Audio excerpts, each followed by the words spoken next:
Chapter 9. An Eye for an Eye. November 10th, 2001. 13 years old, sprawled on the living room floor, carpet damp like a swamp of dog piss and Kool-Aid crust, air rancid with boy stink, sweat-soaked socks, and the faint rot of forgotten lunch meat under the couch.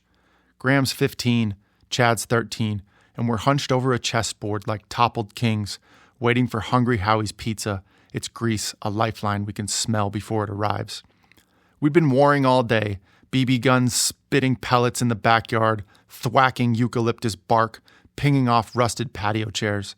San Diego's sun scorches the dirt till my skin splits, welts swelling on my arm, a dull throb under my shirt. "Just stay away from the face, man," our lone commandment, yelled between cackles. The stings were a badge, boyhood's blood packed, etched in red. My pistol's empty, a black plastic husk I cock sideways, DMX's growl in my head. Stop, drop, shut him down, and I aim at Graham's temple, trigger snapping hollow, a dry click echoing off the walls. He smirks, a wounded kid's masks, and pumps his rifle. It's a long barrel scratched raw, stock splintered. Graham is joking about payback, but it jams, and the pellets clatter inside like bones in a sack. He aims at my eye, steady with a sniper's glint, and I grin, daring him, chess pieces trembling between us. Then it fires, a wet crack, fragments shredding the quiet. My right eye is a volcano, blood erupting thick and scalding, a torrent down my cheek, pooling in my mouth, hot copper and salt, gagging me till I retch. It splashes Chad, a shrapnel spray across his chest. His face is a white sheet. "Oh shit! You shot him!" His hands start flapping like a crushed clay pigeon, and chess pieces start avalanching, queens crushed under our scrambling feet, carpet fibers grinding into my knees. My eye's a pulsing ruin of torn flesh. My eye socket is a wet cave, blood oozing sticky between my fingers, dripping in ropes.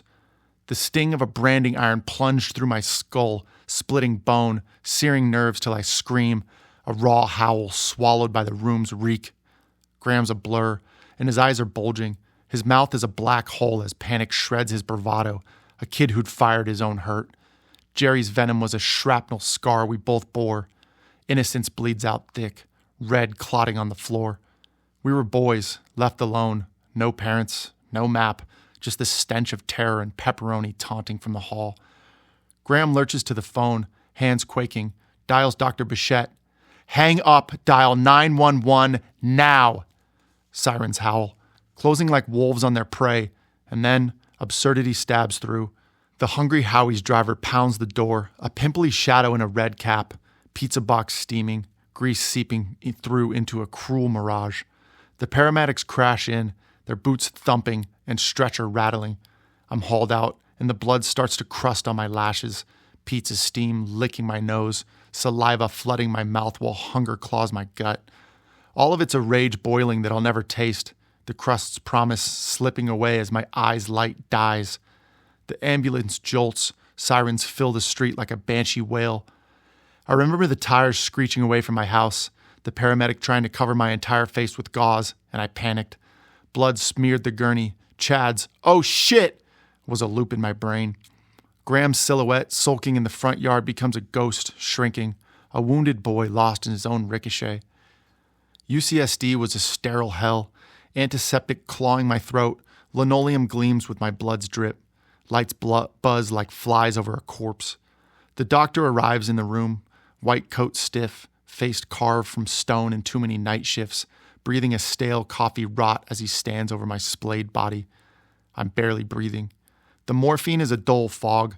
Gauze is a sodden lump on my face as the socket throbs, a heartbeat of meat and pain. Then he gives me the news. "You'll never see out of that eye again, kid." It's a machete through my chest, vision halved. The world starts to spin, blood and tears pooling under the bandage. The sting is boiling my brain and my scream is a gurgle choked by snot and salt.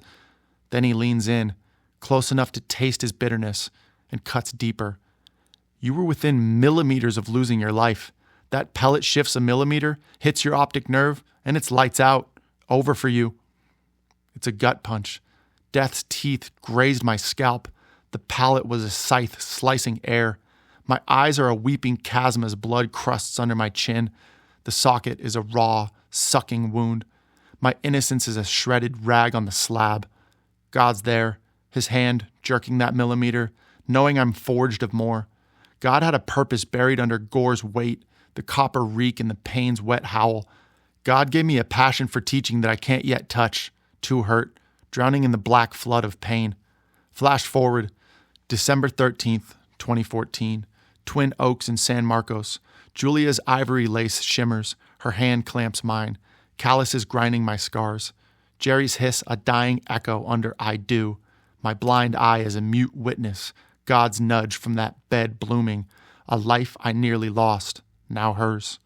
September 3rd, 2022, Sharp Memorial, June Jackler Plummer, 7 pounds, 11 ounces. Her cries knifes through the sterile air. Julia's sweat-slick grip, my one eye steaming.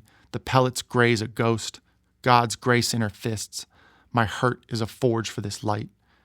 March 2025, high school teacher, Meridian, Idaho. I paced the room, projector flickering, teaching the things they carried. Not just literature, but shrapnel dodging. Kids with their own Jerrys, their own pellets. My raspy voice shielding my own trauma I'm hauling up the hill. My blind eye like a war brand. God's millimeter grace, a gospel I bleed into them. The hurt is a map they'll never need.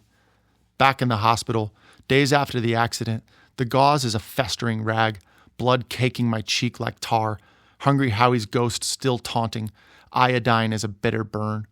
I carried Graham's shot, 2 ounces of lead in my socket, a lifetime of half sight, a wound that could have been my soul's final destination. But no hate festers. Graham's not my foe, just a mirror. I'm 22 months younger. Jerry's rage is our shared gash. His panic is a sob I feel in my ribs. I didn't mean it. It's a plea I drink with the blood. Matthew 5:38. An eye for an eye fires that night. A boy's blind justice. But I turn the cheek. I feel no wrath toward Graham. Just a throbbing ache. A mercy carved from the raw hurt pulsing in my eye socket. The chessboard's wrecked with fallen kings, and Hungry Howie's pie is a cold relic. We lost our innocence in that backyard dirt. BB gun casings glinting like spent prayers. For once, it wasn't Jerry inflicting the pain. All of it's a grace I'd carry, bitter as blood, sweet as God's steel, forged in a millimeter's miss. My first tattoo after high school graduation where I barely had enough credits to get the diploma. 11-10-01.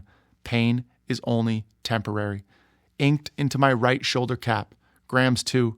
Brothers bonded by beatings, blood, and black ink that can never be removed. Forgiveness wasn't a word we spoke, but it was a weight we shared, heavier than the pellet fragments. I looked at Graham in the hospital room, his eyes hollow with guilt. I didn't see the shooter, but the boy, as broken as me, carrying Jerry's curse in his veins. I chose to let it go, to unclench my fists from the rage that could have burned us both. That choice made every flower smell sweeter, every sunrise burn warmer. I learned that every breath is a gift God spared by a millimeter. Forgiveness didn't erase the scar or give me back my eye, but it freed us from the shadow of Cain, from the cycle of vengeance Jerry wove into our bones. We were no longer boys swinging at shadows. We were brothers, marked by mercy. Our tattoos are a testament to a wound we survived together, a promise that pain, like ink, could bind us closer than it tore us apart.